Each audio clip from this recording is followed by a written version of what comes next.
শাসক নেতার দাদাগিরি। আরজিকর আবহে ফের হাসপাতালে গুন্ডাগিরি। অ্যাসিস্ট্যান্ট সুপার হুমকির মুখে পড়ে। এবার ঘটনাস্থল ক্যানিং মহকুমা হাসপাতাল। হাসপাতালের মধ্যে ঢুকে অ্যাসিস্ট্যান্ট সুপারকে হুমকি। অভিযোগের তীরে স্থানীয় তৃণমূল নেতা তন্ময় দাস। প্রকাশ্যে এলো সিসিটিভি ফুটেজ। ইতিমধ্যেই সিএমওএইচকে লিখিত অভিযোগ দায়ের অভিযোগকারীর।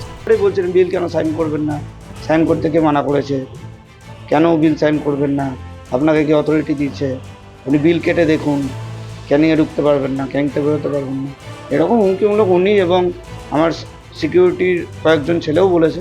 জানি না, ইনি লোকাল একজন, উনি আসছেন হসপিটালে, ওনাকে আমি দেখেছি, ওই নামেই চিনি, তার আলাদা করে কোনো ব্যক্তিত্ব পরিচয় নেই। অভিযোগ, গত 1 বছর ধরে ডিউটি রোস্টারে ছিল বহু অসঙ্গতি। সেই ব্যাপারে কাজ করতেই এই হুমকি। কারণ রোস্টার ম্যাচ না করলে তো আমি বিল সই করবো না, সেটাই ওদেরকে বলা হয়েছিল, বারবার বলা হয়েছিল। গত 1 বছর ধরে আমি রোস্টার স্ক্যাভেঞ্জিং আর সিকিউরিটির করছি বা দেখছি, তাতে অনেক অসঙ্গতি পাচ্ছি, সেটা আমি কোম্পানিকেও জানিয়েছিলাম। তো সেই নিয়ে আমি সুপার স্যার এবং আমার ঊর্ধ্বতন কর্তৃপক্ষ সিএমএর ছাত্রকে জানি। স্বভাব সিদ্ধ ভঙ্গিতে এবারও অভিযোগ ভিত্তিহীন বলে দাগিয়ে দিলেন বাসন্তের বিধায়ক তথা ক্যানিং মহকুমার প্রাক্তন চেয়ারম্যান শ্যামল মণ্ডল। যে ঘটনা ঘটেছে, যে অভিযোগ উঠেছে, এই অভিযোগ ভিত্তিহীন, অবাস্তব। তবে আমি ক্যানিং মহকুমার সুপারকে অনুরোধ করেছি বিষয়টি তদন্ত করে প্রয়োজনীয় ব্যবস্থা গ্রহণ করতে। দলের লোকেদের কাজে ঢোকানোর জন্যই এই কারসাজি, পাল্টা গড়জালো বিজেপি। এটা একটা লজ্জার ব্যাপার। তার অভিযোগটা কি?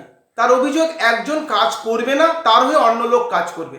তার মানে দলের লোকেরা, দলের যারা ওদের স্বজন পোষণের মাধ্যমে নিয়োগ করেছে, তারা এই কাজের সঙ্গে প্রকৃত যুক্ত নয়।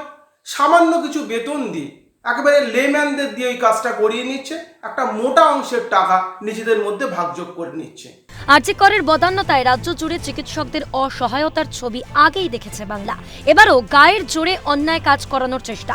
তবে হাসপাতালে ঠিক কতটা অসহায় চিকিৎসকেরা? কর্মক্ষেত্রে সামান্য সুরক্ষার আশা করাও কি অনুচিত? ঘটনা তদন্ত শুরু করছে প্রশাসন। দক্ষিণ 24 পরগনা ক্যানিং থেকে হরিপদ মণ্ডল, ক্যালকাটা নিউজ।